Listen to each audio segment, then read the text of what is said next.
നമ്മുടെ മധ്യ തിരുവിതാംകൂർക്കാർക്ക് എത്തിപ്പെടാൻ പറ്റാത്ത എന്തോ ഒരു മാജിക്ക് അവിടെ മലബാറിൽ നടക്കുന്നില്ലേ? ആടോ, അവർ തിന്നാൻ വേണ്ടിക്ക് ജീവിക്കാന്നാണ് പറയപ്പെടുന്നത്. സംഭവം അതൊന്നല്ല കേട്ടോ.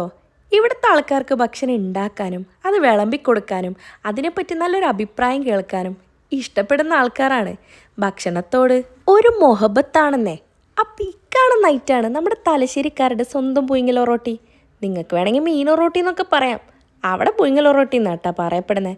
നമ്മുടെ പച്ചരിയും പുഴുങ്ങലരിയും കൂട്ടിയിട്ട് അതിലേക്ക് തേങ്ങ, ചെറിയ ജീരകം, ചെറിയ ഉള്ളിയൊക്കെ വെച്ച് അരച്ചെടുത്തിട്ട് കുറച്ച് ഉപ്പും കൂട്ടിയിട്ട് വെള്ളം കൂട്ടിയിട്ട് കുഴച്ചെടുക്കണം കേട്ടാ.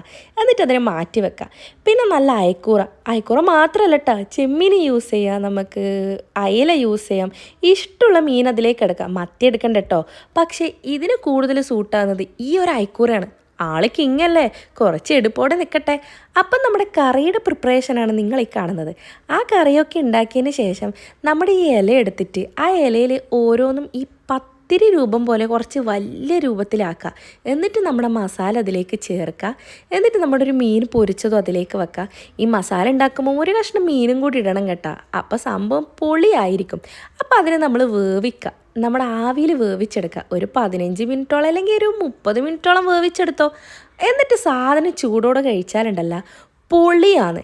ഇത് നമ്മുടെ മധ്യ തിരുവിതാംകൂർക്കാർക്കൊന്നും എത്തിപ്പെടില്ല. ഇത് മലബാറുകാരുടെ സ്വന്തം ഐറ്റാണ്. അപ്പം ഇത് നിങ്ങൾക്ക് ട്രൈ ചെയ്യണമെങ്കിൽ ഈ ഒരു റെസിപ്പി നിങ്ങൾക്ക് നോക്കാം. പക്ഷേ ഇതൊരു എക്സാക്റ്റ് ഒത്തൻറ്റിക് റെസിപ്പിയാണെന്നും ഞാൻ പറയുന്നില്ല. ഞാൻ എൻ്റേതായ രീതിയിൽ ഉണ്ടാക്കിയെടുക്കുന്നതാണ്. അപ്പോൾ ഇതിൻ്റെ ഒത്തൻറ്റിക് ആയിട്ടുള്ള റെസിപ്പി ഞാൻ പിന്നെ എപ്പോഴും അപ്ലോഡ് ചെയ്യാം. അപ്പോൾ ഇത് വെച്ച് നിങ്ങൾ അഡ്ജസ്റ്റ് ചെയ്യട്ടാ. അപ്പോൾ ടേസ്റ്റ് ഉണ്ടെങ്കിലൊന്ന് പറഞ്ഞോ.